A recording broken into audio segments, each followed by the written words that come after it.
Some adventurers might have two left feet, and then some adventurers might be as graceful as a cat. And one of the ways that you could note this within your character is with your acrobatic skill. It is a dexterity based skill that's a good measure of just how coordinated you might be.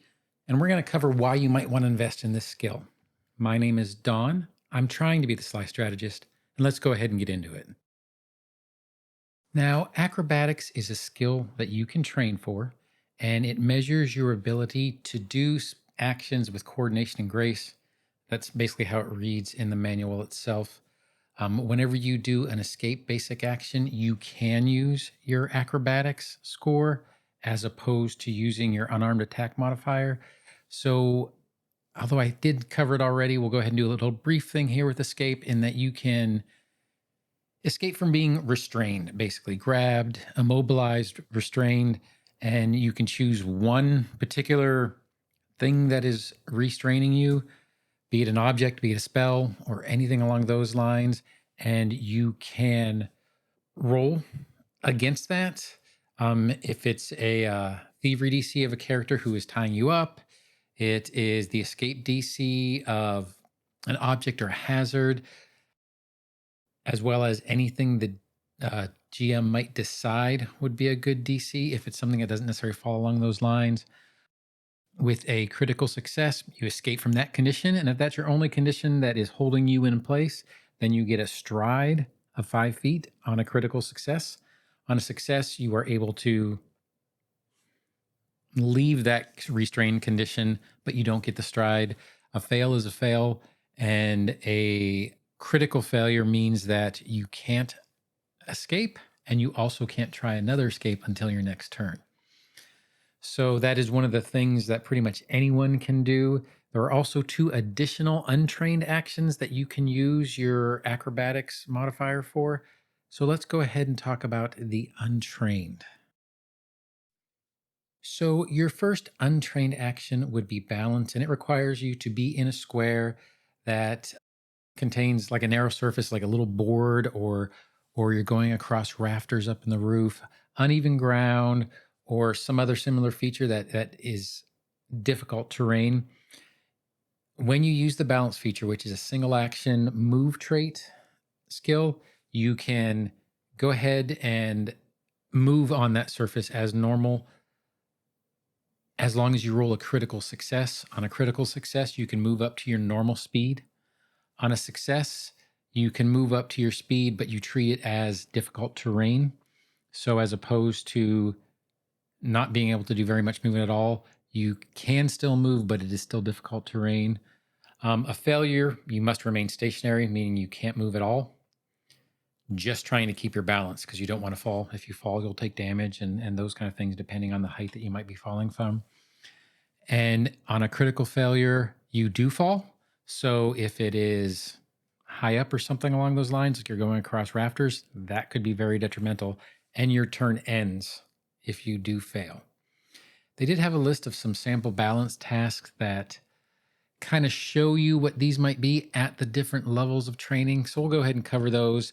If you're untrained, you could use the balance skill on like tangled roots or uneven cobblestones that prevent you from movement.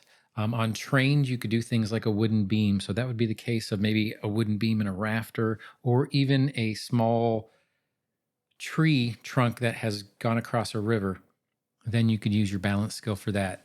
Expert, you can move on a critical success at your full speed without any hindrances in like deep, loose gravel that might be sliding down. Think of like a hill or something like that. It might be every time you take a step, stuff just moves out of the way and slides. A master would be a tightrope, a slack rope, maybe a smooth sheet of ice with no impediment whatsoever. And if you are legendary, once again, the best of the best. Legendary, you can balance on a razor's edge. You can do the anime thing of balancing on chunks of floor as they are falling in midair. And that is a real example from the book. So if you ever like those scenes, then this would be the skill for you. So when you are tumbling through, you can try to move through the space of a single enemy. that might be in a narrow passage and you're trying to flank a creature, but he is blocking everything down. That's basically a 1 square passage. You want to get to the other side, or you can try to tumble through that particular square in order to try to get there. You are going to attempt a acrobatics check against their reflex DC. You can tumble through depending on your movement type, whether it is astride, whether it is climbing, whether it is flying, whether it is swimming, or any other action instead of stride, depending on the environment you're in. So if you were doing this in an underwater cavern, not going to get into the breathing thing, maybe you took a potion for that or things along those lines, but you could swim through as opposed to tumble through, or climb through if you're going up a hill. It just depends on what the particular thing is, but it is any time you're trying to move through a enemy creature's square. So as opposed to a critical, either on success or failure, those don't really exist for this. For success, you get to move through their space. You treat the squares in its space as difficult terrain. So you can move 5 feet for every 10 feet of your normal movement. And if you don't have enough speed to move all the way through, you're going to get the same effect as a fail. So let's say if you had a monster, incredibly large monster that took more than a 3x3 square, and you were a smaller creature like a gnome and you had a 25-foot movement speed, you can't tumble through that because it is 30. If it was a 10-foot grid, it would be 30 feet to go through that monster. So it's not something you can do. And you would fail. So the failure condition is your movement ends and you trigger reactions such as attack of opportunity or any other particular actions that particular creature might want to do that opens you up to their reactions as if you had just moved out of the square and didn't do a step action. Next, we're going to go ahead and move on to the trained actions that you can do. Now, the first one out of the book is pretty situational. It's called Maneuver in Flight, single action, move trait once again. It allows you to try difficult maneuvers in the air, and then it specifically stipulates it is up to the GM to decide what these difficult maneuvers could be. So you might, if you have a fly speed, you might normally fly and then decide, well, I'm going to do this and do a pirouette and come back 180 degrees back in my single move. The GM might decide that it is time for you to do a maneuver in flight check to see if you can actually pull that off. So it does leave it up to the discretion of the GM. There is no critical success condition. On a success, you succeed. On a failure, your maneuver fails. So you weren't able to perform what you wanted to perform. And the GM decides if you just can't move at that particular time or if some other detrimental effect happens. So the outcome, rules as written, should be appropriate to what you were trying to do. For example, if you were trying to do a spin, your failure condition might be that you are now dizzy for a round. If you tried to do one of those little maverick type pull-ups with high G-force or something along those lines, it actually might make you slowed for a round or two. But it is up to the GM to decide what detrimental effect could occur based on what you were trying to do. And on a critical failure, it is the same exact thing. It can be you just can't move, or the GM could decide other dire consequences that happen. And that's the key word there, is on a critical failure, it would be dire. Now, fortunately, they did give us some examples of what these specific things could be.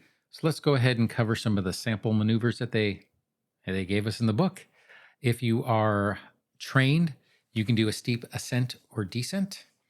If you are expert, then you can fly against the wind. You can hover midair like a hummingbird. Master, you can reverse direction. So that would be something that go out, spin, come back 180 degrees. That would be a master level skill.